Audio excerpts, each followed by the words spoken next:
Hello guys, welcome back to my channel. So in this video I want to explain about DRDA, like how to join, how to apply for this and how to keep web options, everything I want to explain. So let's see the full video. Actually DRDA is government service to poor people who are willing to join in private colleges but they are not able to join in private colleges but they are good in studies. Then వాళ్ళు DRDAకి apply చేసుకొని private కాలేజెస్లో join అవ్వచ్చు. So దీనికి eligibility criteria ఏంటి and application dates ఎప్పుడు start అయ్యాయి అనేది చూద్దాము. సో దీనికి ఎలిజిబిలిటీ క్రైటీరియా అయితే చూసేద్దాము. Here is the link.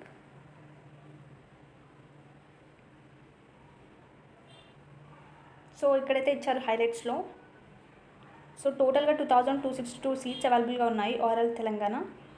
So దీనికి వచ్చేసి BC, SC, ST, minority and PhD students who have better marks in the 10th class are eligible to apply.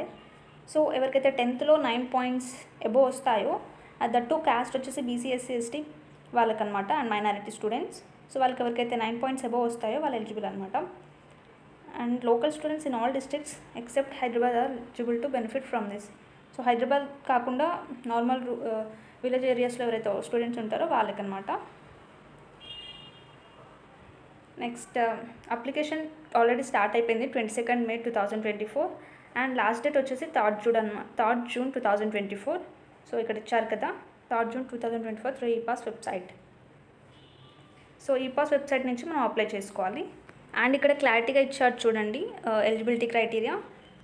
So first caste ఇచ్చారు, తర్వాత యాన్యువల్ ఇన్కమ్ వచ్చేసి 1,50,000 rupees ఉండాలి per year so పేరెంట్స్కి. So ఇక్కడ second పాయింట్లో అదే ఉందన్నమాట.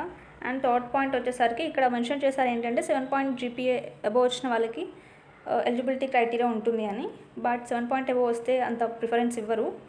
సో కాంపిటీషన్ బేస్ చేసుకొని ఉంటుంది. మ్యాక్స్ 9 అబోవ్ వాళ్ళకి ప్రిఫరెన్స్ ఇస్తారనమాట. సో మరి ఎవరెవరికి ఏ స్కూల్లో చదివిన వారికి అంటే సో ఎక్సెప్ట్ ప్రైవేట్ ఏ స్కూల్స్లో చదివిన వారికి ఛాయిస్ ఉంటుందంటే ఇక్కడ మెన్షన్ చేశారు చూడండి. Students of government social hostels and Ashram schools, Kasturba hostels and day scholars of municipal జిల్లా పరిషత్. ఓవరాల్గా గవర్నమెంట్ స్కూల్స్లో చదివిన వాళ్ళకే ప్రిఫరెన్స్ ఇస్తారనమాట. ప్రైవేట్ స్కూల్స్కి అసలు ఎలిజిబిలిటీ ఉండదు. సో అలా ఇంకా students of government residential schools, Jawahar Navodaya Vidyalaya. So these are the students to eligible for this. So next వచ్చేసి దీనికి అప్లికేషన్ ఎలా పెట్టుకోవాలనేది డౌట్ ఉండొచ్చు మీకు. సో అది కూడా దీంట్లో ఇచ్చారు. ఇక్కడ ఉన్నాయి చూడండి. ఫస్ట్ ఇన్కమ్ సర్టిఫికేట్ కావాలి and income certificate, caste certificate and pass photo. And disabled స్టూడెంట్స్కి అయితే ఫిజికలీ హ్యాండిక్యాప్ సర్టిఫికేట్ ఉండాలి అఫీషియల్గా.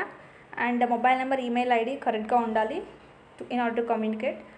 అండ్ 7 points అబోవ్ ఉండాలి అని మెన్షన్ చేశారు 10th grade. And UID is mandatory and ration card is not mandatory అని ఇచ్చారు. So these are required for application. So once check it.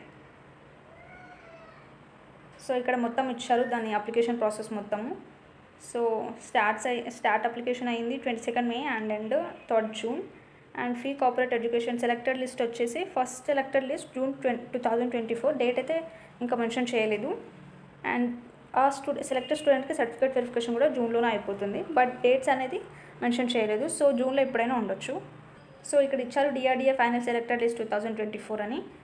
So అది కూడా ఇంకా డేట్ మెన్షన్ చేయలేదు. యాక్చువల్గా 2 phases జరుగుతుంది. ఫస్ట్ సెలెక్టెడ్ లిస్ట్ వచ్చిన తర్వాత సెకండ్ సెలెక్టెడ్ లిస్ట్ కూడా మళ్ళీ రిలీజ్ చేస్తారు. సో బోత్ సర్టిఫికేట్ వెరిఫికేషన్ అయిపోయిన తర్వాత మళ్ళీ ఫైనల్ సెలెక్టెడ్ లిస్ట్ రిలీజ్ చేస్తారనమాట. అది ఇంకా డేట్ మెన్షన్ చేయలేదు. సో June, Julyలో మొత్తం అయిపోతుంది. So this is about today's video. And ఇలాంటి మరిన్ని న్యూ వీడియోస్ కోసం నా ఛానల్ అయితే సబ్స్క్రైబ్ చేసుకోండి. And thanks for watching. Until then bye.